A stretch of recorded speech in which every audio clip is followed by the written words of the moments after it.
जयंत पाटलांनी उपमुख्यमंत्री एकनाथ शिंदेंची भेट घेतली। दोन्ही नेत्यांमध्ये तासभर चर्चा झाली। श्रीकृष्ण 5 वेळा नमाज पठण करायचे असं वक्तव्य मौलाना जर्जिस अन्सारी यांनी केलंय। अन्सारींच्या या वक्तव्यानं वाद पेटलाय। भाजपला सध्या वेगळाच माज आल्याचं वक्तव्य राज ठाकरेंनी केलंय। सरकार आंदोलकांचा बळी घ्यायला निघालंय का? सोनम वांगचुक यांच्या आंदोलनावरून राज ठाकरे यांनी हा सवाल केलाय। सयाजी शिंदे, अतुल कुलकर्णी, सोनाक्षी सिन्हा यांच्यासह अनेक सेलिब्रिटींनी सोनम वांगचुक यांना पाठिंबा दिलाय। तर माझं उपोषण सोडवण्यापेक्षा 20 जुलै रोजी होणाऱ्या शांततापूर्ण संसद मार्चमध्ये सहभागी व्हा असं आवाहन वांगचुक यांनी केलंय। राष्ट्रवादीत लवकरच संघटनात्मक बदल होणार आहेत। प्रदेशाध्यक्ष बदलणार असल्याच्या हालचालींना वेग आल्याची माहिती वरिष्ठ सूत्रांनी न्यूज 18 मराठीला दिली आहे। वर्षा निवासस्थानी जयंत पाटलांसोबत भेट झाली नसल्याचं तटकरेंनी म्हटलेलं आहे। मुख्यमंत्र्यांच्या निवासस्थानावरील कथित भेटीच्या चर्चांवरून सुनील तटकरे यांनी हे वक्तव्य केलं। मुंबई महानगरपालिकेच्या कायद्याचं पुस्तक केवळ इंग्रजीमध्येच असल्याचं समोर आलंय। यामुळे ठाकरेंची शिवसेना आक्रमक झाली आहे। मुंबई पालिकेला मराठीचा विसर पडल्याचा सवाल करण्यात आलाय। सगळं देऊन घेऊन 2 नंबरला गेलो असं म्हणत बबनराव लोणीकरांनी आपल्या मनातील खतखत बोलून दाखवलंय। जालन्यातल्या वाटूर इथे एका सिमेंट रस्त्याचं लोणीकरण यांच्या हस्ते उद्घाटन झालं। तर पाण्याची टाकी दिली, शाळा खोल्या दिल्या, सभामंडप दिलं, सिमेंट रोड दिला, 5 कोटींचा दवाखाना दिला, तरी देखील मतं दिली नसल्याची खंत त्यांनी बोलून दाखवली। कोल्हापुरात भाजप कार्यकर्त्यावर गोळीबार झालाय। गोळीबारात सूरज साखरे हा कार्यकर्ता जखमी झालाय। सूरज साखरेवर खासगी रुग्णालयामध्ये उपचार सुरू आहेत। खासगी सावकारीतून गोळीबार झाल्याची माहिती आहे।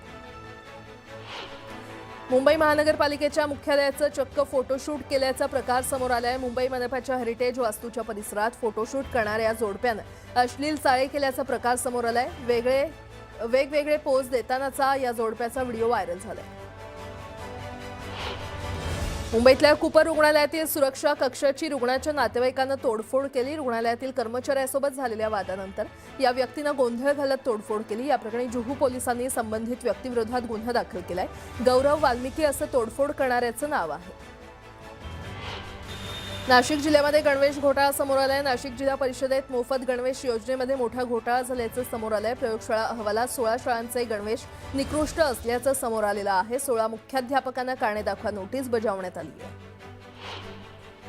कोल्हापूरच्या जिल्हा परिषदेच्या क्रीडा प्रशालेत उंदरांचा सुळसुळाट पाहायला मिळालाय। अनेक विद्यार्थिनींना रात्री झोपेत असतानाच उंदरांनी चावा घेतल्याची धक्कादायक बाब समोर आली आहे। कुणाच्या पायाची बोटं, कुणाची टाच तर कुणाच्या हाताची बोटं उंदरांनी कुरतडलेली आहेत। राज्यासाठी पदक जिंकण्याचं स्वप्न पाहणाऱ्या या मुलींना आता खेळापेक्षा स्वतःच्या सुरक्षिततेची चिंता सतावू लागली आहे। उंदरांच्या चाव्यामुळे संसर्गजन्य आजारांचा धोका निर्माण होऊ शकतो आणि त्यामुळे तातडीनं उपाययोजना करण्याची मागणी होतीये।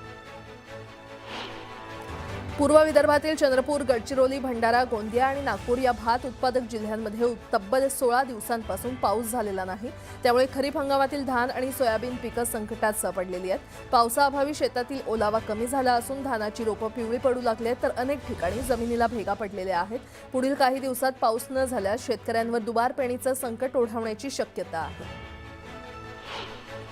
छत्रपती संभाजीनगर शहरातील सिडको परिसरात चोरट्यांचा धुमाकूळ सुरू आहे। N5 परिसरातील एका मेडिकल शॉपचं शटर उचकटून मध्यरात्री चोरी करण्यात आली। 4 चाकी वाहनातून आलेल्या 2 चोरट्यांनी गल्ल्यातील रोख रक्कम लंपास केली असून त्यांचं संपूर्ण कृत्य सीसीटीव्ही कॅमेऱ्यात कैद झालंय। या प्रकरणी सिडको पोलिसांनी गुन्हा दाखल करून आरोपींचा शोध सुरू केलाय। नीट परीक्षा पेपरफुटी प्रकरणात संशयित आरोपी शिवराज मोठेगावकर यानं नुकताच न्यायालयामध्ये जामिनासाठी अर्ज दाखल केलाय। मोठेगावकरच्या या जामीन अर्जाला तीव्र विरोध करत सीबीआयनं तपासातील धक्कादायक तपशील न्यायालयासमोर मांडलेत। नीटचा पेपर काढणाऱ्यांनी चक्क 5 लाख रुपयांच्या बदल्यात केमिस्ट्री विषयाचे प्रश्न फोडल्याचं सीबीआयच्या तपासात उघड झालंय। केंद्र सरकारच्या E20 इथेनॉल मिश्रित पेट्रोल धोरणाविरोधात कोल्हापुरात आम आदमी पार्टीचं अनोखं आंदोलन सुरू होतं। आंदोलनकर्त्यांनी चक्क त्रिडीवर दुचाकी ठेवून तिची प्रतिकात्मक अंत्ययात्रा काढत सरकारच्या धोरणाचा निषेध केला। पंढरपूरला संतांच्या पालख्यांसोबत वारकरी येत असतात आणि पंढरपूरच्या प्रवेशद्वाराजवळ असणाऱ्या वाखरी येथे पालखी मार्गाचा रस्ता हा पहिल्याच पावसात तडे जाऊन खचला गेला असल्याची घटना घडली आहे। रस्त्याच्या खालील भराव वाहून गेल्यानं राष्ट्रीय महामार्गाचा असणारा पालखी मार्ग संपूर्णपणे तडे जाऊन खचला।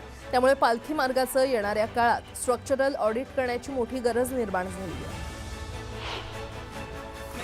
आषाढीच्या पर्वकाळात श्री विठ्ठलाला एका भक्तानं अर्धा किलो वजनाच्या सोन्याच्या पादुका अर्पण केलेल्या आहेत। सुमारे 56 लाख रुपये किमतीच्या या सुवर्ण पादुकांमुळे विठुरायाचे चरण सुवर्ण जडित झाले। आषाढी वारीचा भक्तिरंग आता चिमुकल्यांमध्ये देखील खुलताना दिसतोय। पुणे जिल्ह्यातील इंदापूर तालुक्यातल्या गलांडवाडी येथील जिल्हा परिषद प्राथमिक शाळेच्या विद्यार्थ्यांनी संतांची वेशभूषा परिधान करत टाळ मृदुंगाच्या गजरात गावातून दिंडी काढली। विठ्ठल रुक्मिणी मंदिरासमोर पारंपरिक गोल रिंगण साकारत या बाल वारकऱ्यांनी भक्ती, संस्कार आणि संत परंपरेचा सुंदर संदेश दिला। या अनोख्या दिंडीचं ग्रामस्थांनी देखील उत्स्फूर्त स्वागत केलं। वारीच्या प्रवासात एका बाजूला वारकऱ्यांसाठी जेवण शिस्त आहे तर दुसऱ्या बाजूला महिला वारकरी गवळणीच्या सुरेल स्वरांनी परिसर भक्तिमय करतायत। अनेक किलोमीटरचा पायी प्रवास करूनही त्यांच्या चेहऱ्यावर थकवा नाही तर विठ्ठल भक्तीचं समाधान आणि आनंद झळकतंय। हात कामात असले तरी मन मात्र विठुरायाच्या चरणी रमलेलं आहे। वारीचा खरा भक्तिरंग अशाच साध्या पण भावस्पर्शी क्षणात अनुभवायला मिळतोय। पालघर जिल्ह्यातील अर्नाळा समुद्र किनाऱ्यावर अंघोळीसाठी गेलेली 4 अल्पवयीन मुलं लाटांच्या तडाख्यात सापडली आहेत। त्यापैकी 2 मुलांना सुरक्षित बाहेर काढण्यात यश आलंय। नालासोपारा येथील 2 मुलं अद्याप बेपत्ता आहेत। पोलीस, लाईफगार्ड आणि बचाव पथकाकडून समुद्रात युद्धपातळीवर शोध मोहीम सुरू आहे। या घटनेमुळे परिसरात चिंतेचं वातावरण निर्माण झालंय। बुलढाण्याच्या खामगाव तालुक्यात 4 गावांमध्ये सोयाबीनचं बियाणं उगवलं नसल्याचा प्रकार समोर आलाय। बोगस बियाण्यांमुळे शेतकरी संकटात सापडलाय। एकाच दिवशी तब्बल 40 शेतकऱ्यांनी खामगाव कृषी विभागाकडे रवी सीड्स नावाच्या कंपनीचं उन्नती नावाचं सोयाबीनचं बियाणं उगवलं नसल्याची तक्रार केली आहे। सांगलीतील अंकलखोप गावचे खेळाडू आता थेट ऑलिम्पिकवर स्वारी करायला सज्ज झालेत। ऑलिम्पिकमध्ये समाविष्ट असणाऱ्या पोल वॉल्ट म्हणजेच बांबू उडी या खेळ प्रकारात अंकलखोपसारख्या छोट्याशा खेड्यातील खेळाडू इतके पारंगत झालेले आहेत की त्यांनी आता थेट ऑलिम्पिक स्पर्धेतच आपलं कौशल्य आजमावायचं ठरवलंय। अगदी कमी साधन सामग्रीमध्ये या जागतिक दर्जाच्या खेळाचा सराव ते आता ग्राउंडवर करतायत। बीडच्या केज येथील विलास गुले हत्या प्रकरणात नवा ट्विस्ट समोर आलेला आहे। ज्या वादातून हॉटेल मालक विलासची हत्या झाली त्यातील अत्याचार करणाऱ्या उमेश माने याच्यावर अखेर बलात्काराचा केज पोलीस ठाण्यात गुन्हा दाखल झालाय। उमेश माने हा विलास गुलेचा मित्र आहे। वाद सुरू असताना विलास गुले याला चाकू लागल्यानं त्याचा मृत्यू झाला होता। बीडमध्ये एका आश्रमशाळेच्या संस्थाचालकानं महिला कर्मचाऱ्याला शिवीगाळ करून तिच्या पतीला शासकीय कार्यालयातच मारहाण केल्याचा धक्कादायक प्रकार समोर आलाय। या घटनेचा व्हिडिओ व्हायरल झाला असून संस्थाचालक कर्मचाऱ्याला अश्लील भाषेत शिवीगाळ आणि धमकी देताना दिसून येत आहे। या प्रकारामुळे शैक्षणिक क्षेत्रात खळबळ माजली आहे। त्र्यंबकेश्वर येथील ब्रह्मगिरी पर्वतावर दरड कोसळलेली आहे। दरड कोसळताना आलेल्या मोठ्या आवाजानं परिसर दणाणून गेलाय। धबधब्याच्या एका बाजूचा मोठा दगडी भाग तुटून खाली आला। सुदैवानं परिसरात कोणतीही वाडी वस्ती नसल्यानं जीवितहानी झाली नाही।